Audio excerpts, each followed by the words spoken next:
Howdy y'all, fuzzy biker down here in the bike cave somewhere in west central Iowa.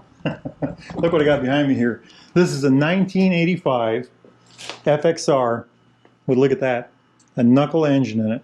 It's a cone engine with a stator regulator right there, but it is a knuckle top end, and that's just beautiful. It does have a 5-speed transmission. Just anyway, neat little bike. This whole thing was torn to pieces. It was a 1985, bought it, it was a Minneapolis bike, tore every nut and bolt out of it, powder coated the frame, rebuilt all this, rebuilt all that. And then he had gotten these cases, these are S&S cases that he had gotten. I think they told us they made a dozen of them. S&S had made a dozen of them, and we got a pair of them. And anyway, he built up the engine, Knuckle engine. He's a big Knuckle fanatic. This is his daily rider right over here. That's a 1957 Hydroglide with a Knucklehead engine in it. When he was a teenager, his brother, who was quite a bit older than him, came home with a bunch of motorcycle parts, and he spent a week or two putting it together, and it turned out to be a Knucklehead. So he's got the Knucklehead addiction, if you know what I mean. But just check this thing out. I think these are off of an 80 or one of the Shovelhead FXRs. The front end is, and I think they're 4-over. Dual disc on the front. I think he had these chromed. Coming back here, had those chromed. The stator motor now, so he's got the regulator on the front, battery over here. We did all the wiring, of course. New belt on the back, new tires. These pipes are off a Shovelhead, made to fit onto this Knucklehead. Just a really well done thing. This is a belt drive primary, but it's going to be covered. This is just here. They wanted to make sure the starter worked. So they put this cover on here so that the starter had somewhere to hook into. But isn't that neat? So this will all be covered. I can't remember the name of the clutch. Riviera clutch or something like that. Brute force belt, something like that. But nice coil ignition there. Stator underneath there. Oil tank right here. Brand new battery right there. Harley branded battery. Disc, big old disc on the back. Check that out.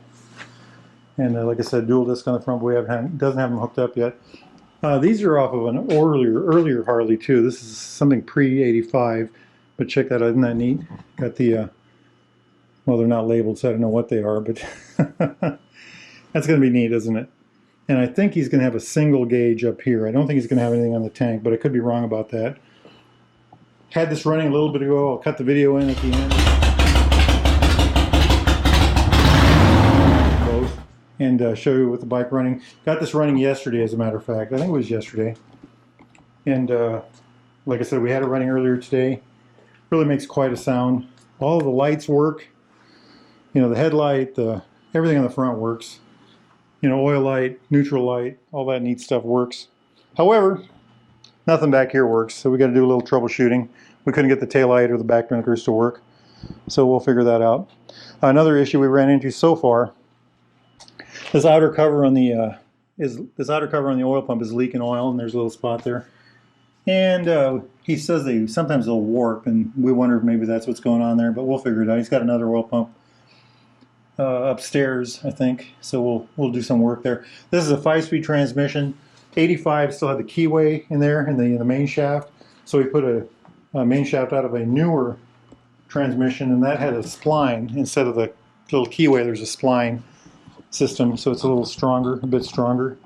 That was supposed to be one of the weak points in the older FXRs. So should really be a good handling motorcycle when it's all done.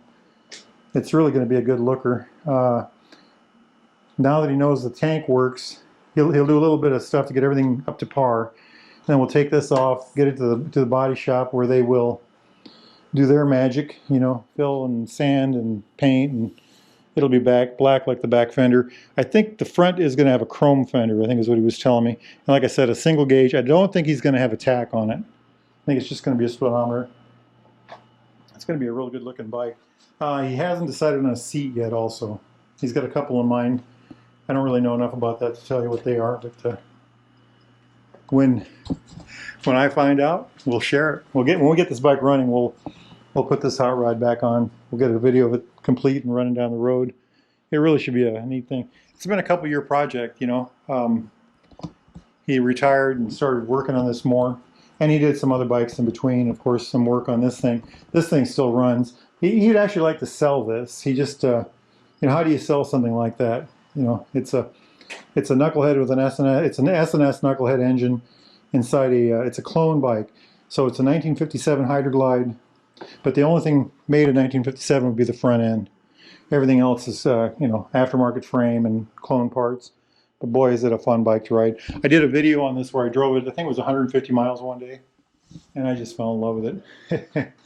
It was a dream. It's a real privilege and an experience to ride, you know, a rigid rear end bike with a front end that only has, I think there's only 2 inches of 2 inches of shock on the front. You know, 2 inches of up and down.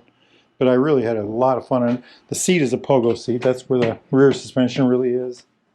Quite a bike. But then we're not here to look at that, are we? But this will really be something else. Like I said, shocks in the back, new shocks, redone forks, everything. This should really be a handler. And then just to point this out, this is my bike, my hot rod. We've got this on a lift. We're going to change the oil.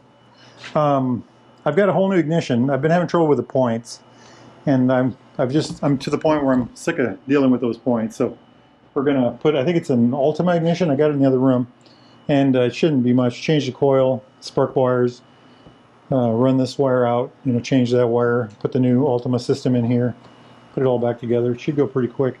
But this is an original 1976 Sportster. We call it the Bear.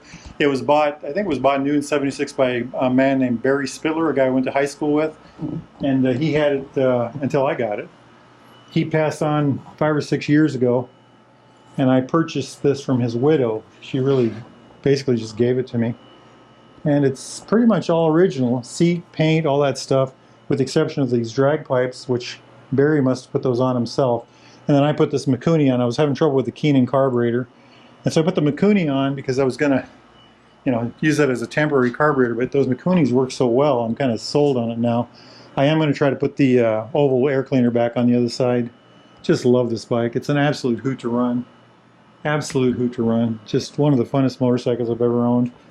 But boy, you got to like working on motorcycles to own an old Ironhead like that. But anyway, check that out.